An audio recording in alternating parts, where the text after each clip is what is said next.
Whether you love it or hate it, Jake Paul is back in the news with his next fight announcement against Tyron Woodley. Tyron is next on the Problem Child's hit list. Their fight is scheduled for August 28th. There is so much we can unpack about this event. Does Jake actually have a chance? Does Tyron actually have a chance? Why is this fight happening?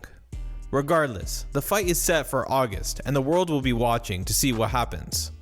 After watching footage and encapsulating all variables, Tyron Woodley will win this fight via right hand bomb. Before we go any further, make sure to like and subscribe to the channel. If you want more videos like this, make sure to let us know in the comments below. Let's just get a couple things out of the way. 1. Tyron was the UFC welterweight champion as recent of March 2019. 2. Tyron has 26 professional MMA fights, winning 19 of those fights. 3. Tyron's game is striking heavy. He relies on the speed and power of his right hand, while using his wrestling more of a defensive mechanism. Now we'll talk about Jake. 1. Jake has won his last 4 boxing matches. 2. 3 of his 4 opponents have no combat history at all, other than a handful of years of training. 3. Jake has been training in the sport of boxing for 3 years. I feel that it's necessary to bring this stuff up, not to create a bias, but to understand what we're looking at. What is the landscape of this fight?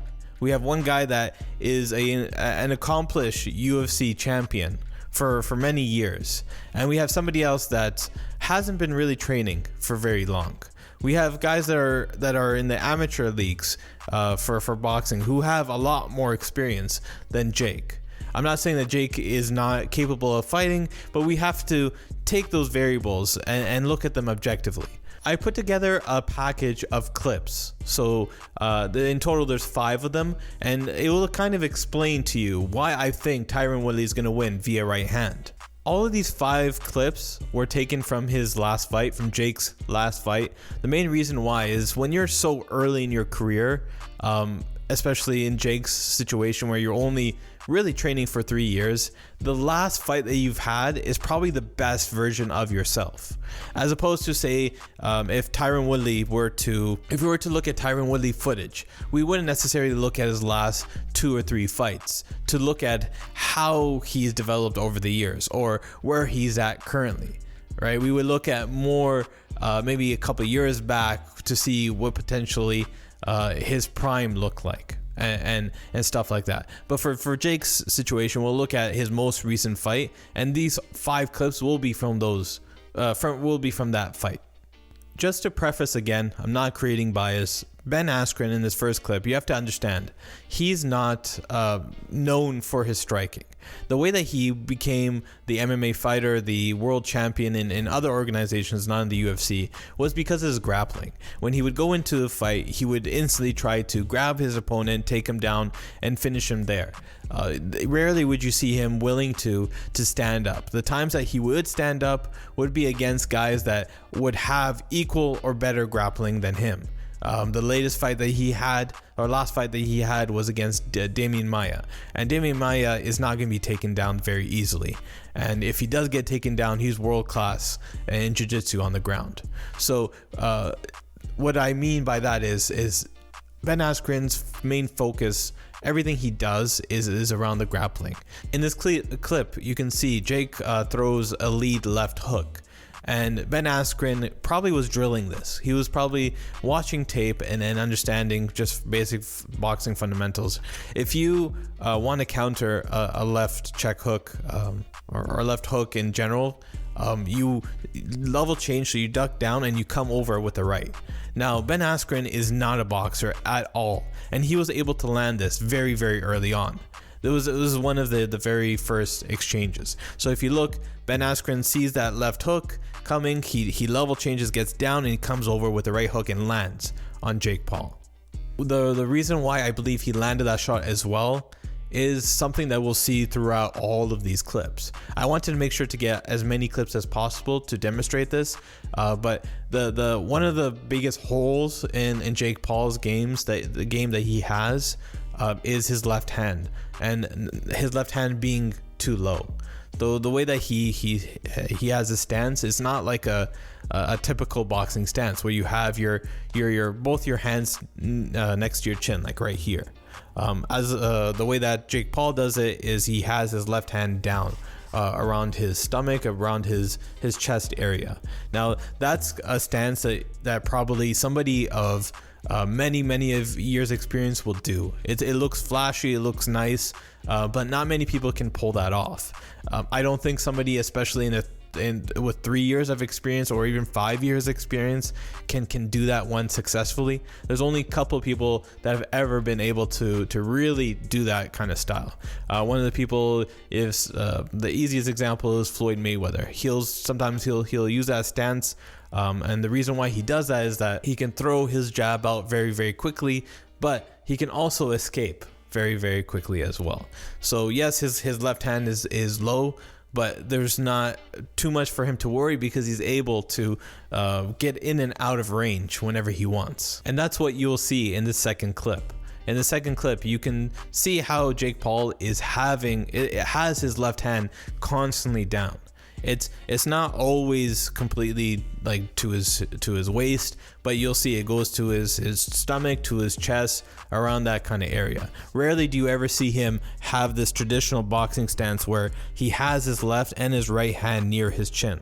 As you keep looking at this clip, the second clip, it's not something that you want to do so early on in your career. You don't want to have your hands down that low.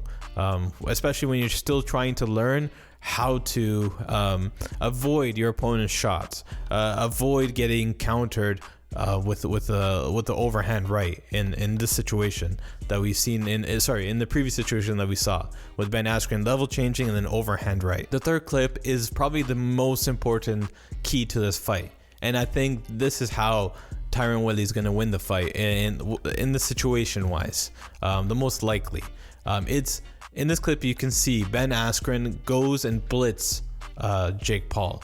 Why does he do that? I think before going to the fight they said, you know what, this is how you're going to catch him. When you are forcing Jake Paul to go backwards, when you're forcing Jake Paul to go on the defensive, Jake Paul is going to run away. He's going to run backwards, trying to avoid any sort of blitz. Ben Askren in this clip, you can see he's not actually trying to throw any shots when he's blitzing. He's literally just pawing at Jake Paul to gauge what he's gonna do. Now, a more experienced boxer, a more experienced striker would have capitalized on a situation like this. When Jake Paul is being blitzed, he's going backwards and he's circling to his right. Why is he circling to his right? Is because he's trying to avoid any power shots that Ben Askren might have. Ben Askren fights in the orthodox, and you assume that his right hand is his strongest punch. So in order to avoid that, you circle to your right. So that you avoid that shot instead of walking into it by going to your left. Jake Paul in this moment, you can see many times he drops his left hand and he's very open to an overhand right. Somebody that is much quicker, like Tyron Woodley, a lot more accurate, like Tyron Woodley, would be able to close that distance and hit Jake Paul with the right hand, where Jake is completely not defending at all. And even in this clip, when Jake Paul decides to not go backwards anymore, he plants his feet, he gets down, and he throws a right hook of his own, or his overhand, I can't remember. But even when he does that, his left hand is down low. This is another opportunity where a guy that actually knows how to strike is going to land that strike very easily. It's wide open, and somebody with the speed of Tyron Woodley, he's going to land that no problem. Even if he has to take the Jake Paul's hook right back in exchange for landing his own strike, I think Tyron Woodley is going to do a lot more damage, because Tyron Woodley is not throwing his right hand with his left hand by his waist like Jake Paul is.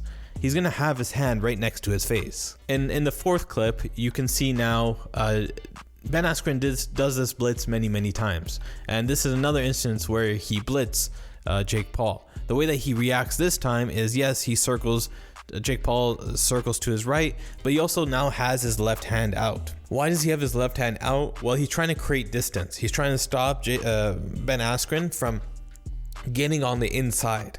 Now, just sticking out your left hand is not going to solve everything, especially with a guy that has probably the same or longer reach than you. He can probably punch over that guard. And it's not very much of a guard. I rather, in that instance, if I was Jake Paul's trainers, I would tell them, forget this left step arm that you're doing. Just have your guard up. That's much more conservative than having to rely on your reach or just your hand out there to block any of these strikes. It's not going to work.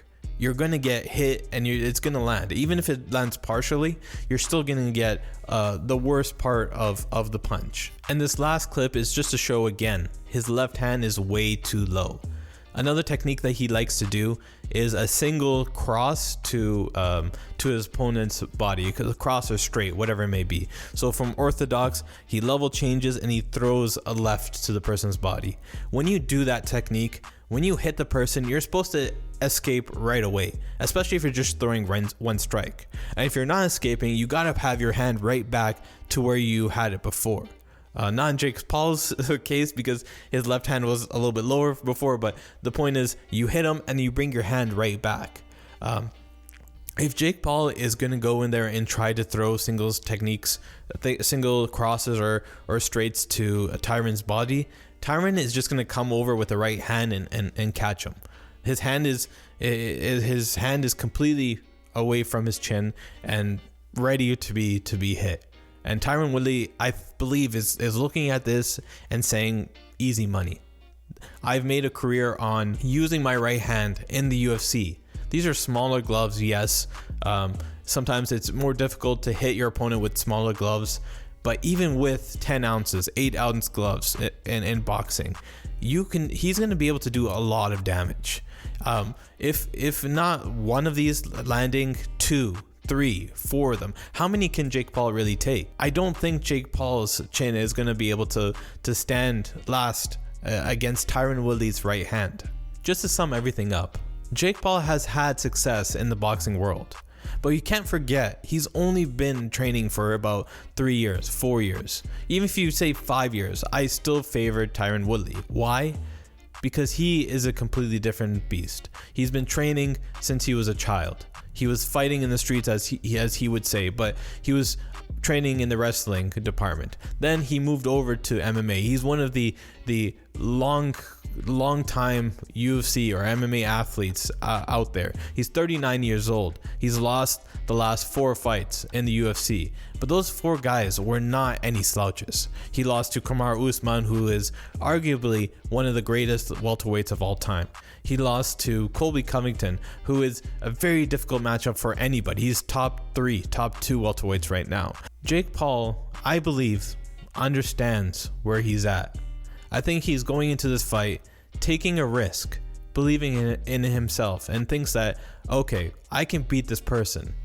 But not for a second does he believe that he's a better striker than Tyron Woodley. He's seen the footage. He knows what he's going in there with. He's going with a UFC champion, and not one-time UFC champion. He's defended his title many, many times. You're going in there with a world-class athlete. Yes, he's 39 years old, but he was just competing in the UFC against Vicente Luque, who's no slouch himself. You're not talking about a guy that's been retired for 5 years. I don't think he's done with MMA, Tyron Woodley. He was still a top 10 welterweight in the world, and that means something. And I think that's why, in addition, Tyron Woodley is going to win this fight by vicious KO. If you like this video, make sure to like and subscribe to the channel. If you want more, make sure to watch our podcast about MMA and UFC today. Who do you think is going to win and how? Let us know down in the comments below.